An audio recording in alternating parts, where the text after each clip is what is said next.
Gavana wa kaunti ya Lamu Isatimami Muthenya Jwanarua nekite gikaro na abiashara ba muguka kaunti neu na kugwatanira iguru ria mawatho na mitaratara emero ya kwendia kimera giki kaunti neu yambwa.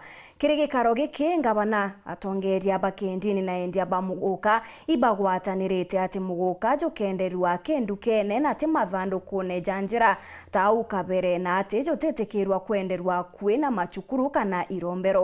Pobwezete ore muchemanio jwa arimi ba mira muguka ministry orimi ya ukaria bwandene na atongeria bambwa jweregeri kuthithika ntuku ya rujo kinya kwethirwa atongeria ba bambwa ni bagwatanirite na gutumiria bateja muchemanio juria rais oririe minister worimi gwitana kenda gochwa ngwataniro na ntaira ya biashara iji.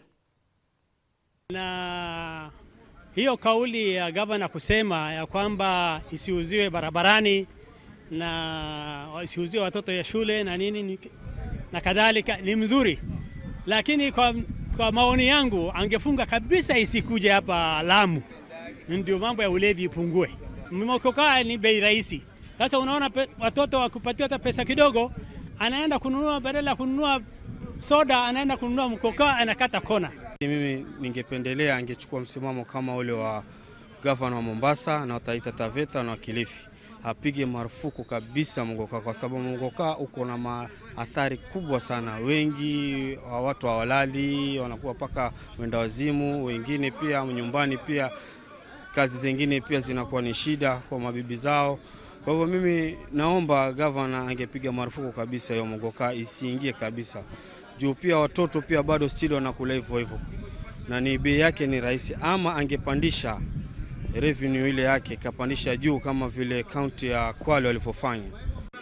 Sisi nikuuza mkoka njeti na kuna madhara yake tuko nao. Mheshimiwa wetu alivunja vibanda vyetu, lakini asema tusiusie nje. Tuomba sisi wenye kuuza mkoka njenge vya kukondisha.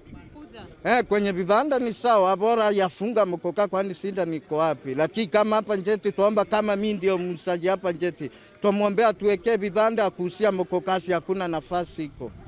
Watoto wadogo hakuna kuuza. Kama mzazi yenyewe atatuma kijana mdogo mwambie ende kunduka Meru mletee obeti na mkoka, dakika mwisho tabidi aporo ule mama mkoka na anse kusaka. Wamama ndio haribu watoto wao. Tulisikia vibaya, lakini wazazi nao angalia watoto wao. Watoto wasitumwe kununua mkoka, na wengine utuma watoto sigara, wengine utuma pepa. Gavana ameturuhusu kuuza kwenye nduka peke yake, kwa nje hakuna. Na tuamwomba tujengee vibanda kuusia njeti.